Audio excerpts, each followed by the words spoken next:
Hello everyone, welcome back. So, in the previous video, we learned about the emergence of sociology along with the scope. In this video, now we'll start comparing sociology with other social sciences like history, psychology, political science, ethics, economics, and others. So, first of all, अब हम शुरू करते हैं with sociology and economics. So we know the term economics, right? Economics क्या है? Economics में हम usually क्या पढ़ते हैं? Study of production, society में. But जबकि जो sociology है वो बाकी aspects पे भी को भी पढ़ता है, not just the study of production. जो Alfred Marshall है वो कहता है कि economics मतलब कैसे एक इंसान अर्न करता है और स्पेंड करता है मनी, वो सब चीज़ें हम इकोनॉमिक्स में पढ़ते हैं, ठीक है. बट सोशियोलॉजी में हम क्या पढ़ेंगे कि जो तरीका है पैसे कमाने का वो किन चीज़ों पे निर्भर करता है. लाइक जैसे कि थेफ्ट एंड रॉबरी, ठीक है, उसको हम legitimate means of earning money नहीं कहते. That is not taken as positively, right. Theft and robbery को गलत माना जाता है, but through theft and robbery we can earn money.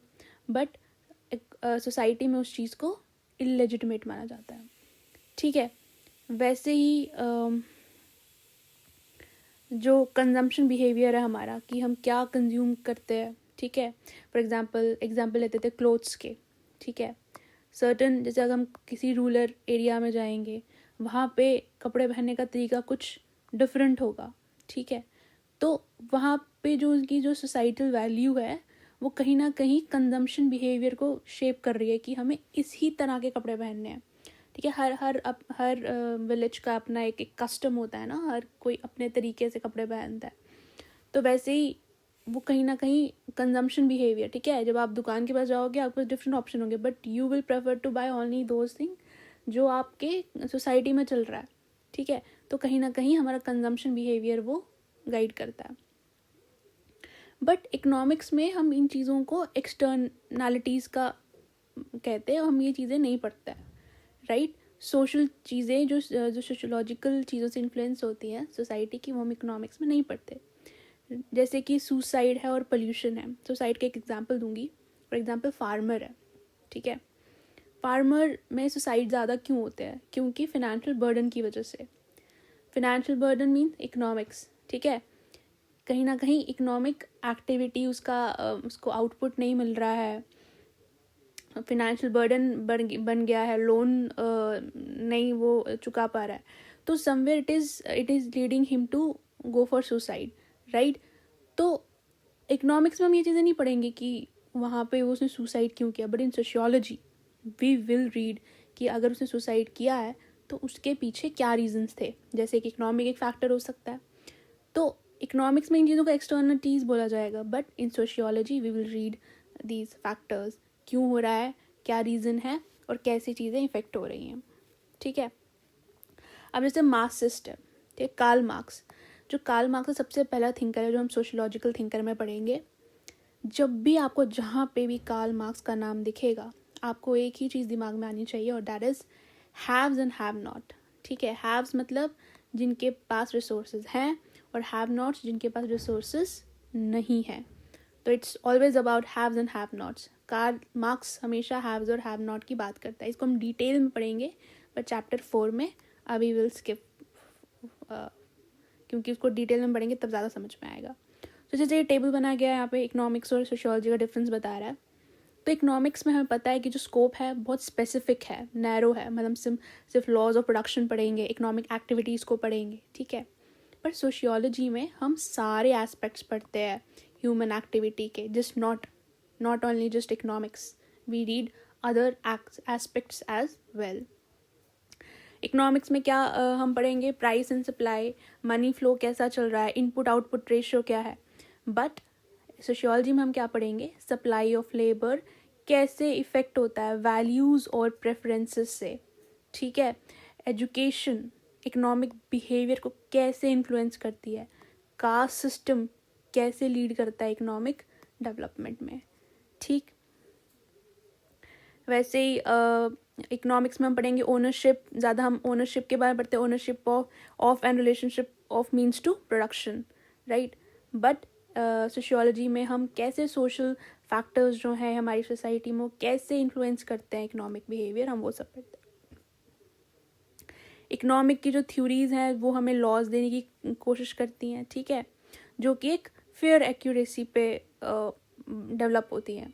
But sociology के critical perspective, even the perspective अगर एक का कुछ और है तो दूसरे का कुछ और ही हो सकता है, डिफरेंट पर्सपेक्टिव्स मिलेंगे, कोई एक यूनिफॉर्म लॉ नहीं होगा सोशियोलॉजी में, ठीक है। अगर एक सोशियोलॉजिस्ट बोल रहा है कि ये प्रोसेस है तो दूसरा सोशियोलॉजिस्ट बोलेगा प्रोसेस भी हो सकता है, तो देयर डिफरेंट पर्सपेक्टिव्स, ठीक।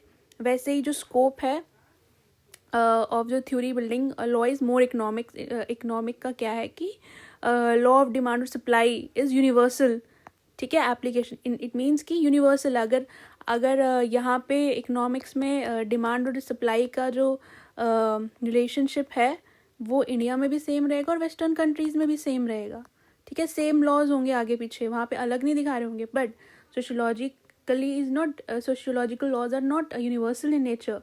जो सोसाइटी के रूल्स इंडिया में होंगे वो वेस्टर्न देशों में नहीं होंगे, मतलब हो भी सकते हैं बट नहीं भी हो सकते हैं। So it is not universal in nature, right. जैसे हम डिफरेंट म्यूज़िक या डिफरेंट डांस फॉलो करते हैं, same it's not universal. Same चीज़ें हमें वेस्टर्न कंट्रीज़ या यूरोपियन कंट्रीज़ या अदर कंट्रीज़ में नहीं मिलेगा, ठीक। तो वैसे ही तो this is the difference between sociology and economics. तो एक ब्रांच हम आगे जाके पढ़ेंगे सोशियोलॉजी की, जिसमें कहते हैं कि वो इकोनॉमिक सोशियोलॉजी उसको नाम दे दिया गया है। तो इट मीन्स जो उसमें हम क्या पढ़ेंगे कि sociological aspects of economic life के सोशल एस्पेक्ट्स क्या हैं। जैसे कि जेंडर बजटिंग, ठीक है, budgeting is a economic term but gender sociological. Feminist economics, ठीक है। अब ये जो मॉडर्न टाइम में ये चीज़ें इमर्ज हो रही हैं जहाँ पे हम कोरिलेट कर रहे हैं किसको, इकोनॉमिक्स और सोशियोलॉजी को साथ साथ लेके चल रहे हैं, ठीक। वैसे ही according to Pierre Bourdieu, I am so sorry अगर मैं if I am pronouncing it wrong, I am really bad at pronunciation of all these sociologists name, so kindly ignore. So according to him, he says a true economic science would look at all the cost of the economy, not only costs that corporations are concerned but also the crimes, suicides and so on. So economic calculation can never leave social calculation. तो मतलब अगर हमें पढ़ना है तो हमें economics के साथ साथ सोशल चीज़ों को भी, सोशल एस्पेक्ट्स को भी ध्यान में रख कर चलना पड़ेगा, तभी हम ओवरऑल सोसाइटी के बारे में पता कर सकते हैं, ठीक है।